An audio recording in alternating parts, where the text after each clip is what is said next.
Hey friends, welcome again. Today we will start with Coulomb's law.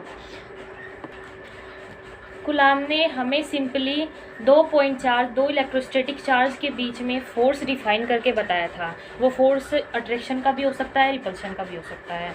देखिए, समझने की कोशिश कीजिए। सपोज मेरे पास 2 पॉइंट चार्ज है, Q1 and second one is Q2, और वो किसी सुटेबल सर्टेन डिस्टेंस से सेपरेटेड है। सपोज करो उनके बीच की डिस्टेंस है वो है R।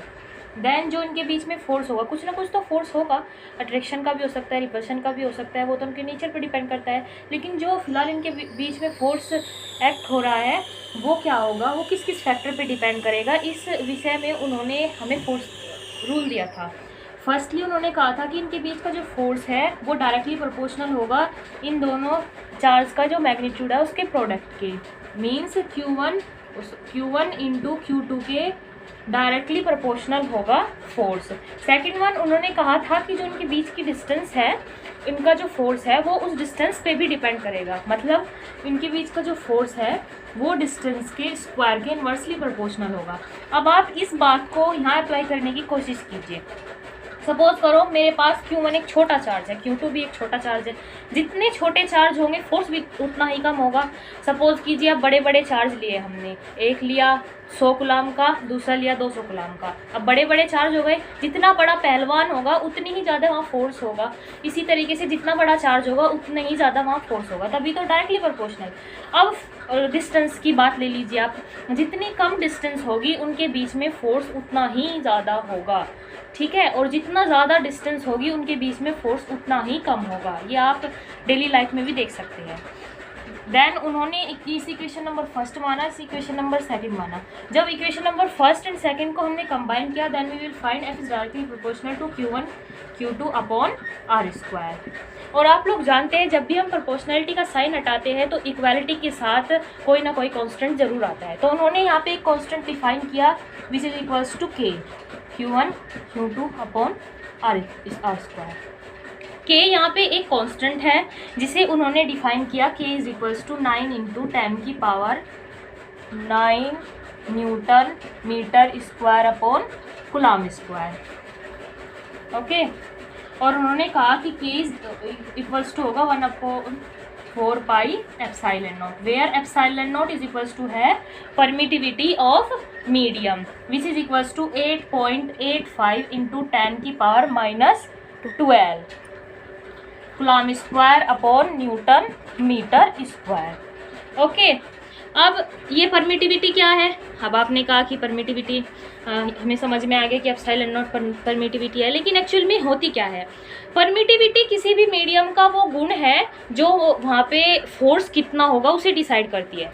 सपोज कीजिए हम किसी इलाके में जा रहे हैं, उसने हमें किसी भी काम करने की फ्रीडम इतनी दे दी, दूसरे इलाके में जा रहे हैं उसने हमें उस काम को करने की फ्रीडम बहुत कम दी, तो इसका मतलब वो वहाँ की परमिशन है। अलग अलग एरिया की अपनी अलग अलग परमिशन होती है।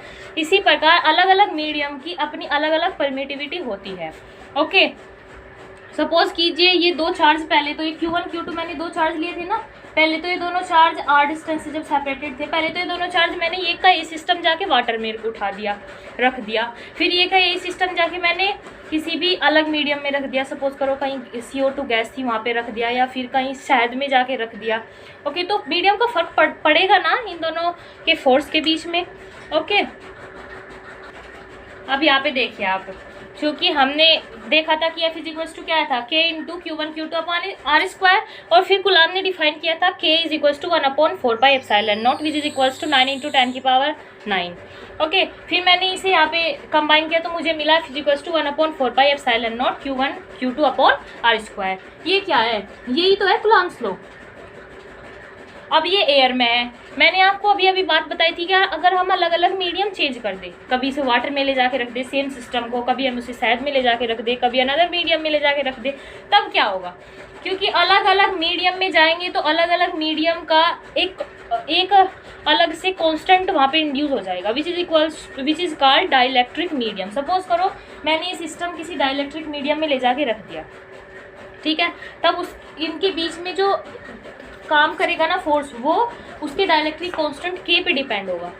एयर के लिए वो डाइलेक्ट्रिक कांस्टेंट 1 होता है, वैसे अलग अलग मीडियम के लिए अलग अलग उसकी वैल्यू होती है, ठीक है।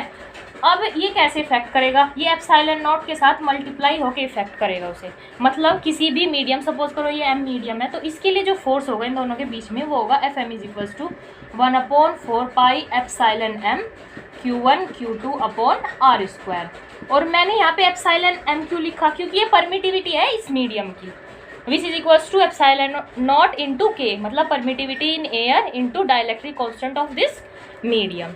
ओके, तो यहाँ से मुझे क्या मिला, यहाँ से मुझे मिला epsilon M is equals to epsilon not K and then K is equals to epsilon M upon epsilon not. ये भी एक इम्पॉर्टेंट रिलेशन है, आप लोगों के न्यूमेरिकल्स में आप लोगों को यूज़ आएगा, ठीक है।